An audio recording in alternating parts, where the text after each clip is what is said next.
Presenting the classics of Sam P. Chaladurai. Sam P. Chaladurai அவர்களின் போதனை களஞ்சியத்திலிருந்து அநேக நாட்களாக 91ஆம் சங்கீதத்தை போதிக்க வேண்டும் என்று நான் நினைத்திருந்தேன். 91ஆம் சங்கீதத்தை வருகிற சில வாரங்களுக்கு நாம் போதிப்போம். அனைவரும் அதிகம் விரும்பி படிக்கக்கூடிய சங்கீதம், அதிகமாக அறிந்து வைத்திருக்கிற சங்கீதம் இருக்குதுன்னு தெரியும். அதுல என்ன சொல்லி இருக்குதுன்னு தெரியும். உண்மையாகவே அதுல என்ன சொல்லி இருக்குது என்பதை அறிந்திருக்கிறோமாங்கிறது வேற ஒரு கேள்வி. ஆனா 91ஆம் சங்கீதம் என்பது எல்லாருக்கும் தெரிந்த ஒரு சங்கீதம். எல்லாரும் அதை கேள்விப்பட்டிருக்கிறோம், அதை பாடலாக பாடியிருக்கிறோம், அதை வாசிக்க கேட்டிருக்கிறோம். இந்த வரப்போகிற சில வாரங்களிலே ஒவ்வொரு வசனமாக தெளிவாக அதில் என்ன சொல்லப்பட்டிருக்கிறது என்பதை குறித்து நாம் படிக்க போகிறோம். 91ஆம் சங்கீதத்துக்கு திருப்போம். அதில் உள்ள வார்த்தைகள், அதில் பல வாக்கு தத்தங்கள் அடங்கி இருக்கிறது. தெய்வீக பாதுகாப்பு என்கிற வாக்கு தத்தம் அடங்கி இருக்கிறது. தெய்வீக சுகம் என்கிற வாக்கு தத்தம் அடங்கி இருக்கிறது. நீடிய வாழ்வு என்கிற வாக்கு தத்தம் அடங்கி இருக்கிறது. சாத்தானுடைய தந்திரங்களுக்கு நம்மை விலக்கி காப்பார் என்கிற வாக்கு தத்தம் அடங்கி இருக்கிறது. யுத்த நேரத்தில் நம்மை காப்பார் என்கிற வாக்கு தத்தம் அடங்கி இருக்கிறது. நாச மோசங்கள் நேரிடுகிற வேளையிலே நம்மை அவர் பாதுகாப்பார் என்று, இப்படி பலவிதமான வாக்கு தத்தங்கள்.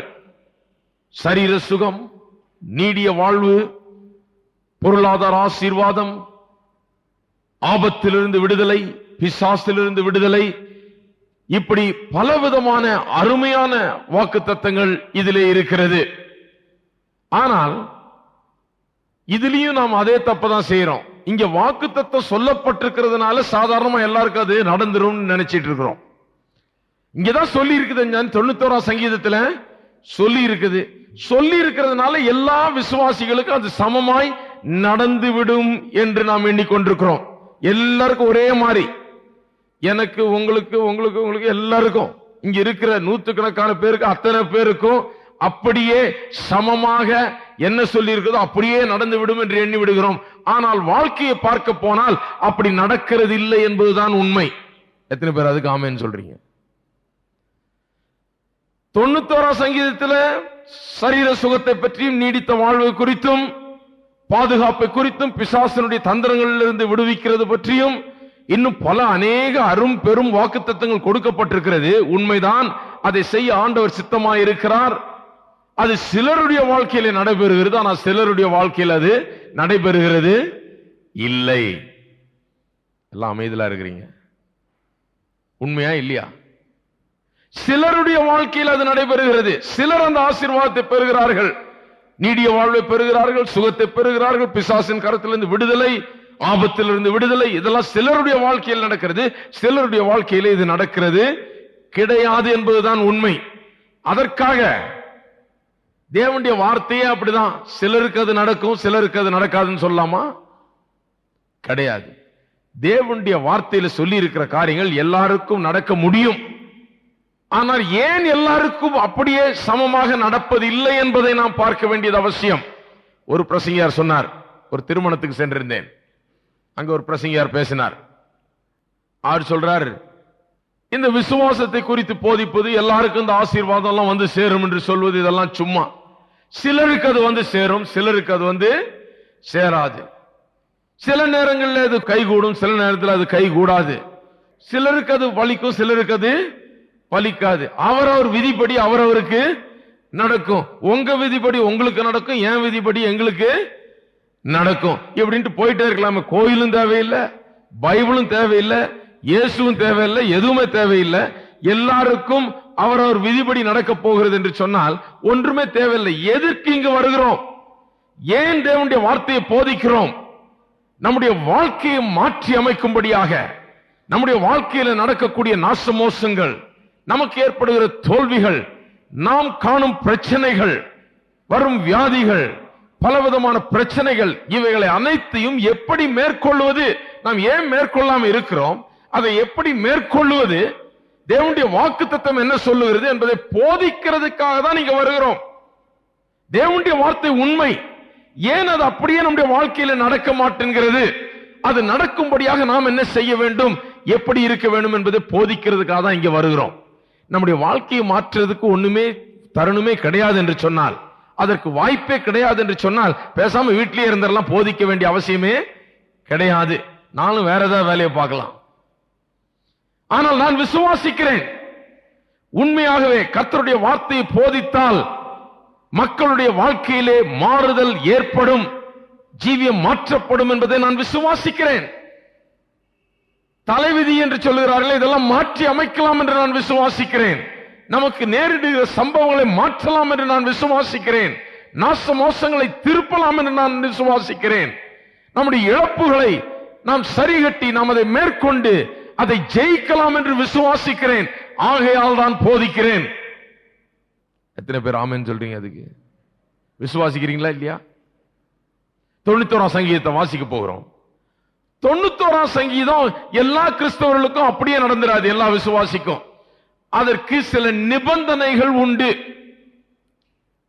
அதற்கு சில நிபந்தனைகள் உண்டு. இந்த நிபந்தனைகளை கை கொள்ளுகிறவர்களுக்கு அது அப்படியே நடக்குது. இது ஒரு காயின்ல ரெண்டு சைடு மாதிரி. நீங்க ஒன்று செய்ய வேண்டியது இருக்குது, கர்த்தர் ஒன்று செய்கிறார். இது வெறும் கர்த்தர் நான் செய்து முடிச்சிடறேன்னு சொல்ல, உங்களுக்கும் இதில் ஒரு பங்கு உண்டு. அதைத்தான் நாம் கற்றுக்கொள்ள பார்க்கிறோம். அநேக நேரத்தில் நாம் என்ன பண்ணுகிறோம், வேதத்தை வாசிக்கும் போது கர்த்தர் இப்படி எல்லாம் சொல்லியிருக்காரு, அவர் செய்திருவார் நினைச்சுக்கிறோம். ஆனா நீங்க என்ன செய்யணும்னு சொல்லியிருக்காரு, அதை பாத்தீங்களா? நீங்க எதை செய்யணுமோ அதை செய்தாதான் கர்த்தர் செய்ய வேண்டியதை செய்கிறார். இதற்காக தான் நாம் போதிக்கிறோம். கர்த்தருக்கு இன்னைக்கு போதனை தேவையில்லை. எத்தனை பேருக்கு தெரியும்? இன்னைக்கு 91ஆம் சங்கீதத்தை இயேசுநாதருக்கா போதிக்கிறேன்னா? ஹலோ ஹலோன்னா ஒரு ஆமேன்னு சொல்லிடுங்க. இயேசுக்கா போதிக்கிறான், அவருக்கா தேவை இந்த போதனை? அவருக்கு இந்த போதனை தேவையே கிடையாது. இன்றைக்கு நமக்கு போதிக்கிறேன், ஏன்னா நமக்கு தான் இது தேவை. அவருக்கு தெரியும் என்ன சொல்லி வைத்திருக்கிறார் என்று அவர் அறிவார். அவர் அதை நிச்சயமா நிறைவேற்றுவார். அவர் பொய் உரையாதவர். நமக்கு தான் இது தேவை, நமக்கு விளக்கி சொல்லப்பட வேண்டும். நம்முடைய பொறுப்பு என்ன? நாம் நம்முடைய காரியத்தை சரியா செய்தா அவர் அவருடைய காரியத்தை சரியா செய்வார். இவைகள் எல்லாம் நம்முடைய வாழ்க்கையில நடக்க முடியும், நடக்க வேண்டும். ஆனால் சிலர் வாழ்க்கையில நடக்கிறது இல்லை. ஏன் என்று பார்க்க போகிறோம். அதன் நிபந்தனைகள் என்ன, நாம் என்ன செய்தால் இவைகள் எல்லாம் நமக்கு நடக்கும் என்பதை தான் பார்க்க போகிறோம். 91ஆம் சங்கீதம் 1ஆம் வசனம் முதல் வாசிப்போம். இந்த சங்கீதத்தை 3 பிரிவுகளாக பிரிக்கலாம். 3 பிரிவுகளும் 3 நிபந்தனைகளை கொண்டு நாம் பிரிக்கிறோம். 3 பிரிவுகளாக ஏன் பிரிக்கணும்னா, 3 நிபந்தனைகள் அதிலே கொடுக்கப்பட்டிருக்கிறது. ஒரு நிபந்தனை கொடுக்கப்படுகிறது, அந்த நிபந்தனையை நாம் கை கொண்டால், அதன்படி நடந்தால் இந்த வாக்குத்தத்தங்கள் நமக்கு பலிக்கும் என்று சொல்லி இருக்கிறது. இன்னொரு அடுத்த நிபந்தனை, இதன்படி செய்தால் இந்த காரியங்கள் நமக்கு நடக்கும் சொல்லி. இன்னொரு அடுத்த நிபந்தனை, இதெல்லாம் செய்தா இன்னும் மீதி உள்ளதெல்லாம் நடக்கும் சொல்லி. நம்ம எல்லாம் என்ன நடக்கும்னு மட்டும் வாசிக்கிறோம், ஏன் நடக்கலைன்னு மட்டும் கேட்கிறோம். என்ன செய்ய வேண்டும் என்பதை கேட்கிறது கிடையாது. வாசிப்போம். முதலாவது பிரிவு 1 முதல் 8 வசனங்கள் முதலாவது பிரிவு. இரண்டாவது பிரிவு 9 முதல் 13 வசனங்கள். மூன்றாவது பிரிவு 14 முதல் 16 வசனங்கள். உன்னதமானவரின் மறைவில் இருக்கிறவன் சர்வ வல்லவருடைய நிழலில் தங்குவான். நான் கர்த்தரை நோக்கி, நீர் என் அடைக்கலம், என் கோட்டை, என் தேவன், நான் நம்பி இருக்கிறவர் என்று சொல்லுவேன். இதுதான் முதலாவது நிபந்தனை. இப்போ 3ஆம் வசனம் முதல் 8ஆம் வசனம் முதல் சொல்லி இருக்கிற வாக்குத்தத்தங்கள் நிறைவேற வேண்டும் என்றால் நாம் சில காரியங்களை செய்ய வேண்டும். உன்னதமானவரின் மறைவில் நாம் இருக்க வேண்டும், தங்க வேண்டும், அங்கே சஞ்சரிக்க வேண்டும், அங்கே வசிக்கிறவர்களாக இருக்க வேண்டும். அது என்னவென்று காண்பிக்கிறேன். அதுதான் காண்பிக்க போறேன். உயர் மறைவு என்று சொன்னால் என்ன? The secret place of God, தேவனுடைய மறைவிடம். அதிலே தங்குவது என்றால் என்ன என்பதை குறித்து இன்றைக்கு பார்க்க போகிறோம். மறைவிடத்திலே அவர் வைத்திருக்கிற அந்த சீக்ரெட் பிளேஸிலே தங்குகிறவர்களாக, வசிக்கிறவர்களாக நாம் இருந்தால் இந்த வாக்குத்தத்தங்கள் எல்லாம் நிறைவேறுமா? வசிக்கிறது மட்டும் இல்லாமல் நாம் சொல்லவும் வேணும். நீர் என் அடைக்கலம், என் கோட்டை, என் தேவன், நான் நம்பி இருக்கிறவர் என்று சொல்லுவேன். இந்த நிபந்தனை கை கொண்டால் அவர் உன்னை வேடனுடைய கண்ணிக்கும் பாழாக்கும் கொள்ளை நோய்க்கும் தப்புவிப்பார். அவர் தமது சிறகுகளாலே உன்னை மூடுவார். அவர் செட்டைகளின் கீழே அடைக்கலம் புகுவாய். அவருடைய சத்தியம் உனக்கு பரிசையும் கேடகுமாம். இரவில் உண்டாகும் பயங்கரத்துக்கும் பகலில் பறக்கும் அம்புக்கும் இருளில் நடமாடும் கொள்ளை நோய்க்கும் இதெல்லாம் ஒன்னொன்னு விவரிச்சு சொல்ல போறேன். என்ன எப்படி என்று நம்முடைய வாழ்க்கையில எப்படி இதெல்லாம் இதிலிருந்து காக்கப்படுகிறோம் என்பதை விவரிக்க போகிறோம். இருளில் நடமாடும் கொள்ளை நோய்க்கும் மத்தியானத்தில் பாழாக்கும் சங்காரத்துக்கும் பயப்படாதிருப்பாய். உன் பக்கத்தில் 1000 பேரும் உன் வலதுபுறத்தில் 10,000 பேரும் விழுந்தாலும் அது உன்னை அணுகாது. உன் கண்களால் மாத்திரம் நீ அதை பார்த்து துன்மார்க்கருக்கு வரும் பலனை காண்பாய். இது நடக்கணும். 9வது வசனம், எனக்கு அடைக்கலமாயிருக்கிற, 2வது பிரிவு இது, எனக்கு அடைக்கலமாயிருக்கிற உன்னதமான கர்த்தரை உனக்கு தாபரமாக கொண்டாய். இது 2வது நிபந்தனை. உன்னதமான கர்த்தரை உனக்கு தாபரமாக கொள்ள வேண்டும். thy habitation, உன்னுடைய உறைவிடமாக, நீ இருக்கும் இடமாக, நீ தங்கும் இடமாக நீ கொள்ள வேண்டும். அப்படி செய்தால் கீழகண்ட காரியங்கள்லாம் நடக்கும். ஆகையால் பொல்லாப்பு உனக்கு நேரிடாது, வாதை உன் கூடாரத்தை அணுகாது. உன் வழிகள் எல்லாம் உன்னை காக்கும்படி உனக்காக தம்முடைய தூதர்களுக்கு கட்டளையிடுவார். உன் பாதம் கல்லில் இடராதபடிக்கு அவர்கள் உங்களை தங்கள் கைகளில் ஏந்தி கொண்டு போவார்கள். சிங்கத்தின் மேலும் விரியன் பாம்பின் மேலும் நீ நடந்து பால சிங்கத்தையும் வலு சர்ப்பத்தையும் மிதித்து போடுவாய். அவன் என்னிடத்தில் வாஞ்சியாய் இருக்கிறபடினால், 3வது பிரிவு, 3வது நிபந்தனை என்ன? அவன் என்னிடத்தில் வாஞ்சியாய் இருக்கிறபடினால். சில காரியங்களை கர்த்தர் நம்முடைய வாழ்க்கையில நிறைவேற்றுகிறார். ஏன்? நம்முடைய வாஞ்சை, நம்முடைய இருதயம் அவர் மீது இருக்கிறது. அவர் மீது வாஞ்சையாய் இருக்கிறபடினால் அவனை விடுவிப்பேன். என் நாமத்தை அவன் அறிந்திருக்கிறபடினால் அவனை உயர்ந்த அடைக்கலத்திலே வைப்பேன். அவன் என்னை நோக்கி கூப்பிடுவான், நான் அவனுக்கு மறு உத்தரவு அருளி செய்வேன். ஆபத்தில் நானே அவனோடு இருந்து அவனை தப்புவித்து அவனை கனப்படுத்துவேன். நீடித்த நாட்களால் அவனை திருப்தியாக்கி என் ரட்சிப்பை அவனுக்கு காண்பிப்பேன். 3 பிரிவுகள், 1 முதல் 8, 9 முதல் 13, 14 முதல் 16 வசனங்கள். முதல் பிரிவை நாம் கவனிப்போம். 1 முதல் 8 வசனங்கள். முதலாவது நிபந்தனை என்ன? உன்னதமானவரின் உயர் மறைவில் இருக்கிறவன், அவருடைய மறைவிடத்தில் இருக்கிறவன், அவருடைய secret place. he that dwells in the secret place of the most high, அவருடைய மறைவிடத்தில் தங்கி இருக்கிறவன், அவனுக்கு வர வேண்டிய வாக்குத்தத்தங்களை குறித்து சொல்லப்பட்டிருக்கிறது. இந்த உன்னதமான தேவனுடைய மறைவிடம் என்றால் என்ன? அந்த மறைவிடம் எங்கே இருக்கிறது என்று பார்ப்போம். இது மறைக்கப்பட்ட இடம். இது எங்கே இருக்கிறது? இந்த மறைவிடம் என்றால் என்ன? அதில் எப்படி நாம் தங்க முடியும் என்பதை நாம் கவனிப்போம். யோபு 28ஆம் அதிகாரத்துக்கு திருப்போம். யோபுவிலே ஞானத்தை குறித்து பேசப்படுகிறது. ஞானம் எங்கே தங்கி இருக்கிறது என்பதை குறித்து பேசப்படுகிறது. ஞானம் என்றால் யார்? ஞானம் என்றால் என்ன? அது ஒரு பொருள் அல்ல, அது ஏதோ ஒரு ஞானம் அல்ல, அது ஒரு ஆள். கிறிஸ்துவுக்குள் அந்த ஞானம் இருக்கு. கிறிஸ்து நமக்கு ஞானமானார் என்று வேதவசனம் சொல்லுகிறது. அந்த ஞானத்தின் உறைவிடம், தங்கும் இடம் எங்கே என்று வேதவசனம் நமக்கு திட்டவட்டமாக போதிக்கிறது. 7ஆம் வசனம் முதல், ஒரு வழி உண்டு, அது ஒரு பட்சிக்கும் தெரியாது, வல்லூரின் கண்ணும் அதை கண்டதில்லை, துஷ்ட மிருகங்களின் கால் அதில் படவில்லை, சிங்கம் அதை கடந்ததில்லை. அந்த இடத்தை விவரிக்கிறார். 14வது வசனம், ஆழமானது, அது என்னிடத்தில் இல்லை என்கிறது, சமுத்திரமானதும் அது என்னிடத்தில் இல்லை என்கிறது. இங்கே இல்லை என்னது? ஆழத்தை கேட்டா இங்கே இல்லை என்கிறது, சமுத்திரமும் அங்கே இல்லை என்று சொல்லுகிறது. 21ஆம் வசனம், அது ஜீவனுள்ள சகலருடைய கண்களுக்கும் ஒளித்தும் ஆகாசத்து பறவைகளுக்கு மறைந்தும் இருக்கிறது. நாசமும் மரணமும் நாங்கள் எங்கள் காதுகளினாலே மாத்திரம் அதன் கீர்த்தியை கேட்டோம் என்கிறது. தேவனோ அதன் வழியை அறிவார், அதன் ஸ்தானம் அவருக்கே தெரியும். இந்த மறைவிடம், சீக்ரெட் பிளேஸ், இது தேவனுக்கே தெரியும்.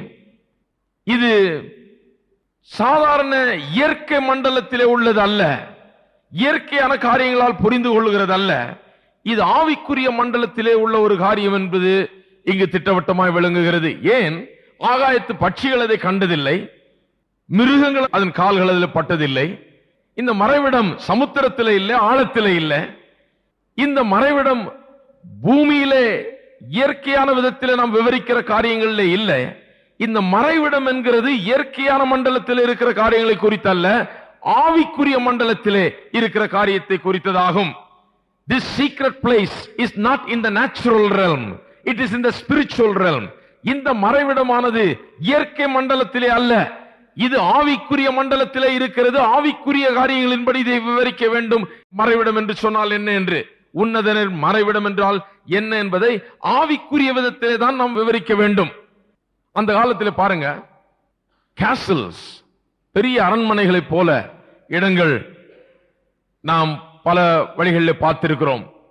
அவைகளிலே ராஜாக்கள் தங்குகிற இந்த பெரிய இடங்களிலே மறைவிடம் என்றும் ஒன்று வைக்கப்பட்டிருக்கும், தி சீக்ரெட் பிளேஸ். அந்த மறைவிடம் எதற்காக? விரோதிகள் வந்து தாக்கும் போது இந்த ராஜா, இந்த முக்கியமான நபர் யார் அங்க வசிக்கிறாரோ அவர் ஓடி ஒளிந்து கொள்ளும்படியாக, அந்த தாக்குதலிலிருந்து தப்பிக்கும்படியாக, தன்னுடைய ஜீவனை பாதுகாத்துக் கொள்ளும்படியாக ஓடி ஒளிந்து கொள்வதற்காக அந்த மறைவிடம். அதை யாரும் கண்டுபிடிக்க முடியாது.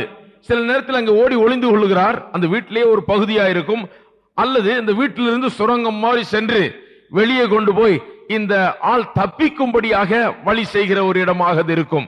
அதைத்தான் சீக்ரெட் பிளேஸ் என்று சொல்லுவார்கள். சாதாரணமாக அந்த சீக்ரெட் பிளேஸுக்கு போகிற வழி, அந்த மறைவிடத்துக்கு போகிற வழி எப்படி இருக்கும்? ஒரு பெரிய படமோ அல்லது ஏதோ ஒன்று செவுத்துல மாட்டி இருப்பாங்க. நீங்க பல விதத்தில் இதை பார்த்திருப்பீங்கன்னு நினைக்கிறேன். அந்த செவுத்துல இருக்கிற அந்த படத்தை பார்த்தா ஒண்ணுமே இல்லாத மாதிரி தெரியும், வெறும் படம் தான் மாட்டி இருக்குன்னு தெரியும். திடீர்னு பார்த்தா அந்த படத்தை தூக்கிட்டு பின்னாடி பார்த்தா அங்க ஒரு கதவு இருக்கும், அங்க ஒரு சாவி போடுற இடம் இருக்கும், அல்லது அங்க ஏதாவது திருகிறதுக்கு ஏதாவது இருக்கும். இந்த படம் மாதிரி மேல மூடிக்கொண்டிருக்கிறத பார்த்தா ஒண்ணுமே தெரியாது. அந்த படத்தை தூக்கிட்டு அடியில பார்த்தா அங்கதான் அந்த மறைவிடத்துக்கு போகிற வாசல் இருக்கும். அதுதான் வாசலா இருக்கும். கடைசியில பார்த்தா சில நேரத்தில் செவுரு மாதிரி இருக்கும், அலங்கரிக்கப்பட்ட ஒரு செவுரு மாதிரி இருக்கும். இது செவுரு தான் நினைச்சிட்டு இருக்கும், பார்த்தா அது கதவா இருக்கும். போய் மறைந்து கொள்ளுகிற இடம் அதற்கு பின்னாலே இருக்கும். இந்த மறைவிடம் கூட, இந்த ஆவிக்குரிய மறைவிடம் கூட சில நேரத்திலே அப்படிப்பட்டதாக நாம் விவரிக்கலாம். இந்த படம் போன்ற ஒரு காரியம் சொன்னேன், அதுக்கு பின்னால் இந்த கதவு மறைந்து இருக்கிறது என்று சொல்கிறேன். அல்லது சுவர் போன்ற, அலங்கரிக்கப்பட்ட சுவர் போன்ற ஒரு காரியத்துக்கு பின்னாலே அந்த மறைவிடம் ஒளிந்து கொள்ளக்கூடிய இடம் இருக்கிறது என்று சொல்லுகிறேனே. வெளியே பார்த்தா அது ஒண்ணுமே தெரியாது, அது முக்கியமில்லாத ஒன்று போல தெரியும். ஏதோ ஒரு சாதாரண ஒரு சுவர் போல, சாதாரண ஒரு கதவு போல, அல்லது சாதாரண ஒரு ஜன்னல் போல தெரியும், அல்லது ஒரு படம் போல தெரியும். ஆனால் அதற்கு உள்ளே என்ன இருக்கிறது என்று பார்த்தால், அதற்கு பின்னாலே என்ன இருக்கிறது என்று பார்த்தால், அதிலேதான் அந்த மறைவிடத்திற்கு செல்லும் வாசலே அடங்கி இருக்கும். அதுபோலவே கல்வாரி சிலுவையானது, இயேசு கிறிஸ்து மரித்த அந்த கல்வாரி சிலுவையானது அந்த படத்துக்கு ஒப்பாக இருக்கிறது. கல்வாரி சிலுவையை பற்றி உலகம் முழுவதும் இருக்க மக்கள் அறிந்து வைத்திருக்கிறார்கள். நாம் கிறிஸ்துவின் மரணத்தை நினைவு கூறுகிறோம், பண்டிகைகள் மூலமாக அவருடைய உயிர்த்தெழுதலை நினைவு கூறுகிறோம். உலகத்தில் இருக்கிற அனைத்து மக்களும், கிறிஸ்தவர்களும் கிறிஸ்தவர்கள் அல்லாதவர்களும் கிறிஸ்துவின் மரணத்தை குறித்து கேள்விப்பட்டிருக்கிறார்கள், அதன் படங்களை கண்டிருக்கிறார்கள், சிலைகளை கண்டிருக்கிறார்கள். பல விதத்திலே அந்த கிறிஸ்து மரணமானார், சிலுவையில மரித்தார், சிலுவை என்று ஒன்று இருந்தது, சரித்திரத்தில் எப்படி நடந்தது என்பதை அறிந்து வைத்திருக்கிறார்கள். அது ஒரு சாதாரணமான காரியம் என்று எண்ணி அதை புறக்கணித்து அது ஒன்று முக்கியமில்லை என்று சொல்லி போய்விடுகிறார்கள். ஆனால் அந்த சீக்ரெட் பிளேஸே அந்த சிலுவைக்கு பின்னாலே தான் இருக்கிறது. அவர்கள் ஆபத்து காலத்தில் ஒளிந்து கொள்ளக்கூடிய, அவர்களை பாதுகாக்கக்கூடிய, அவர்களை பராமரிக்கக்கூடிய அனைத்தும் அந்த சிலுவை, சாதாரணம் என்று நினைக்கிறார்களே அந்த சிலுவைக்கு பின்னாலே தான் அவ்வளவும் அடங்கி இருக்கிறது. இந்த சிலுவையை சற்று ஆராய்வார்கள் என்றால், இந்த சிலுவையை சற்று உற்று நோக்குவார்கள் என்றால், இந்த சிலுவைக்கு பின்னாலே என்ன அர்த்தம் அடங்கி கிடக்கிறது என்று யோசித்து பார்ப்பார்கள் என்றால், அவர்கள் அந்த மறைவிடத்திற்குள்ள திறவுகோலை கண்டுபிடிக்கிறார்கள். அவர்கள் ஆபத்து காலத்திலே மறைந்து கொள்ளக்கூடிய, அவர்களை பாதுகாக்கக்கூடிய ஒரு கதவு அவர்களுக்கு என்று வைக்கப்பட்டிருக்கிறது அந்த சிலுவைக்கு பின்னாலே. நாம் அனைவரும் கூட ஒரு நாள்ல அப்படிதான் நினைத்து வந்தோம். சிலுவைனாது என்னமோ அந்த காலத்துல இயேசுவை சிலுவையில் அறைந்தாங்களாம் அப்படின்னு ஏதோ ஒரு கதை மாதிரி நினைச்சுக்கிட்டு இருந்தோம். ஆனால் திடீரென்று ஒரு நாள் சிலுவை குறித்த ஒரு பிரசங்கத்தை கேட்டோம், தேவ மனுஷர் பேசுகிறதை கேட்டோம். சிலுவை விவரிக்கிறதை கேட்டோம். சிலுவையில நமக்கு என்ன நேர்ந்தது என்று கேட்டோம். சிலுவையில எப்படி ரத்தம் சிந்ததன் மூலமாக நம்முடைய பாவங்கள் மன்னிக்கப்பட்டு நாம் மீட்கப்பட்டோம் என்பதை நாம் கேள்விப்பட்டோம். சிலுவையின் பின்னாலே உள்ள அர்த்தத்தை நாம் புரிந்து கொண்டோம். சிலுவையின் மூலமாக நமக்கு என்ன நேரிடுகிறது என்பதை நாம் புரிந்து கொண்டோம். புரிந்து கொண்ட உடனே என்ன ஆகிறது? அந்த மறைவிடத்திற்கு செல்லுகிற கதவை கண்டுபிடித்தது போல ஆகிறது. எத்தனை பேர் அதை கண்டுபிடிச்சிருக்கீங்க? எத்தனை பேர் கர்த்தருடைய கல்வாரி சிலுவை மூலமாக உங்களுக்கு என்ன நடந்தது, உங்களுக்கு என்ன கொடுக்கப்பட்டிருக்கிறது என்பதை இன்றைக்கு அறிந்து வைத்திருக்கிறீர்கள்? அப்படி அறிந்து வைத்திருந்தால் அந்த மறைவிடத்திற்கு செல்லுகிற வாசல் உங்களுக்கு தெரிந்து விட்டது. அங்கே வந்து விட்டீர்கள். அந்த வாசலுக்குள்ளாக நுழைந்து விடுகிறீர்கள். அதற்குள்ளேதான் அந்த மறைவிடம் இருக்கிறது. கிறிஸ்துவுக்குள்ளே, கிறிஸ்து நமக்கு செய்த அந்த கல்வாரி சிலுவையில் செய்த அந்த தியாகத்தின் மூலமாக, அந்த ரத்தம் சிந்துதல் மூலமாக பிசாசினுடைய சகல கிரியைகளுக்கும், சகல விதமான ஆசமோசங்களுக்கும், சகல விதமான விரோதியின் அம்புக்கும் கண்ணிக்கும் நாம் தப்புவிக்கும்படியாக ஒரு பெரிய விடுதலையின் சின்னமாக அந்த சிலுவை இருக்கிறது. அந்த சிலுவையை பார்த்து சாதாரணமா எண்ணிவிட வேண்டாம். அந்த சிலுவையில் என்ன நடந்தது என்பதை யோசித்து பார்ப்போம். அதை அறிந்து கொள்வோம். அதை அறிந்து கொண்டவர்கள் மறைவிடத்திற்கு செல்லுகிறவர்களாக இருக்கிறார்கள். அப்படிதான் துவங்குகிறோம். கொலோசையர் 3ஆம் அதிகாரத்துக்கு திருப்புவோம். அந்த மறைவிடம் என்றால் என்ன? உன்னதரின் மறைவில் என்று சொல்லி இருக்கிறதே, அந்த மறைவிடம் என்றால் என்ன? அந்த மறைவிடத்தை லேசாக விவரித்திருக்கிறேன். சிலுவைக்கு பின்னாலே உள்ள மறைவிடம். சிலுவையின் மூலமாக அங்கே செல்லுகிறோம்.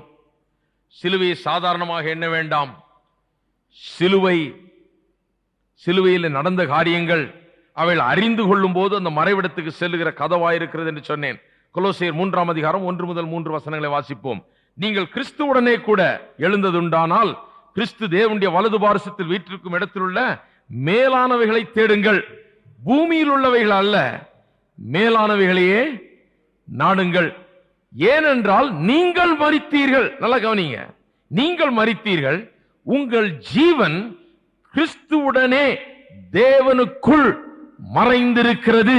எல்லாரும் சொல்லுங்க, உங்கள் ஜீவன் கிறிஸ்துவுடனே தேவனுக்குள் மறைந்திருக்கிறது. நீங்க எங்கேயோ போய் ஒளிந்து கொண்டிருக்கிறீர்கள். ஒரு மறைவிடத்தில் நீங்கள் இருக்கிறீர்கள். ஒரு காக்கப்படும் ஸ்தானத்தில் நீங்கள் இருக்கிறீர்கள். ஒளித்து வைக்கப்பட்டிருக்கிறீர்கள். ஒரு தாக்குதலுக்கு அப்பாற்பட்ட ஒரு இடத்திலே நீங்கள் மறைத்து வைக்கப்பட்டிருக்கிறீர்கள். எப்படி மறைத்து வைக்கப்பட்டீர்கள்? கிறிஸ்து சிலுவையில மரித்த போது அவரோடு கூட நீங்கள் மரித்தீர்கள். எத்தனை பேர் சொல்றீங்க நான் மரித்தேன்? அவரோடு கூட நீங்க மரித்தீர்கள். நீங்கள் அடக்கம் பண்ணப்பட்டீர்கள். அவரோடு கூட உயிர் தெழுந்தீர்கள். அந்த சிலுவை என்றால் என்ன என்று அனுபவ ரீதியிலே நீங்கள் புரிந்து கொண்டிருக்கிறீர்கள். அந்த சிலுவையை நீங்கள் அனுபவித்திருக்கிறீர்கள். அதன் மூலமாக வந்த மீட்பை அனுபவித்திருக்கிறீர்கள். நீங்கள் அவரோடு கூட மரித்தீர்கள். உங்கள் ஜீவன் கிறிஸ்துவுடனே தேவனுக்குள் மறைந்திருக்கிறது. எத்தனை பேருடைய ஜீவன் மறைந்திருக்குதுங்க? எல்லாரும் சொல்லுங்க, என்னுடைய ஜீவன் மறைந்திருக்கிறது. எங்க மறைந்திருக்கிறது? கிறிஸ்துவுக்குள்ள இருக்குது. பிசாசு உங்களை நோக்கி வரும்போது, அம்புகளை எய்யும் போது, கண்ணிகளை வெடிகளை உங்களுக்கு எதிராக வைக்கும் போது, உங்களை தாக்க நினைக்கும் போது நீங்கள் எங்கே இருக்க வேண்டும்? அந்த மறைவிடத்தில் இருக்க வேண்டும். அந்த மறைவிடம் என்றால் என்ன? அது ஆவிக்குரிய ஒன்று. அந்த காலத்திலே, பழைய ஏற்பாட்டின் காலத்திலே, ராஜாக்களும் பெரிய மனிதர்களும் போர் செய்கிற நேரத்திலே ஓடினார்கள். ஓடி போய் ஒளியறதுக்கு அங்கங்கே கேவ்ஸ், குகைகளுக்குள்ளாக போய் ஒளிந்து கொள்வார்கள். மறைவிடங்கள் அவர்களுக்காக வைக்கப்பட்டது. அவர்கள் ஓடி ஒளியக்கூடிய பெரிய கற்பாறைகள், குகைகள், இவைகள் அவர்களுக்காக வைக்கப்பட்டிருந்தது. அவர்கள் ஓடி போய் ஒளிந்தார்கள். நாம் இன்றைக்கு எங்கேயும் ஓடுகிறது இல்லை. எத்தனை பேர் சொல்றீங்க ஓடுறது இல்லைன்னு? நாம் ஓடுகிறது இல்லை. நாம் மறைக்கப்பட்டிருக்கிறோம். நாம் மறைவிடத்திலே வைக்கப்பட்டிருக்கிறோம். உன்னதமானவரின் உயர் மறைவில் இருக்கிறவன் சர்வ வல்லவருடைய நிழலில் தங்குவான். நாம் கிறிஸ்துவுக்குள் அவரோடு கூட மறைக்கப்பட்டிருக்கிறோம். கிறிஸ்துவுடனே கூட தேவனுக்குள் நாம் மறைக்கப்பட்டிருக்கிறோம். மறைக்கப்பட்டிருக்கிறீங்களா? மறைக்கப்பட்டிருக்கிறீர்கள் என்று சொன்னால் சாத்தான் உங்களை தாக்குவது அவ்வளவு எளிதான காரியம் கிடையாது. இந்த மறைக்கப்பட்ட இடத்திலிருந்து நாம் வெளியே செல்லக்கூடாது. இந்த மறைக்கப்பட்ட இடத்திலிருந்து இதன் பாதுகாப்பை நாம் மறந்துவிட்டு இந்த வாழ்க்கையிலிருந்து நாம் வெளியே செல்லும் போது, தேவனுடைய சித்தத்தை செய்யாமற் போகும்போது, இந்த மறைவிடத்திலிருந்து நாம் நம்மை அகற்றிக் கொள்ளும் போது, இது வேண்டாம் என்று சொல்லி நாம் போகும்போதுதான் பிசாசனுடைய காரியங்கள் நம்மை எதிர்கொண்டு வந்து தாக்க முடியும். இந்த மறைவிடத்திலே நாம் தங்குகிற வரை, கிறிஸ்துவுக்குள்ளே நாம் இருக்கிற வரை, கிறிஸ்துவுக்குள்ளாக நாம் மறைந்திருக்கிற வரை இந்த வாக்குத்தத்தங்கள் நமக்கு உண்மையுள்ளவைகளாயிருக்கிறது.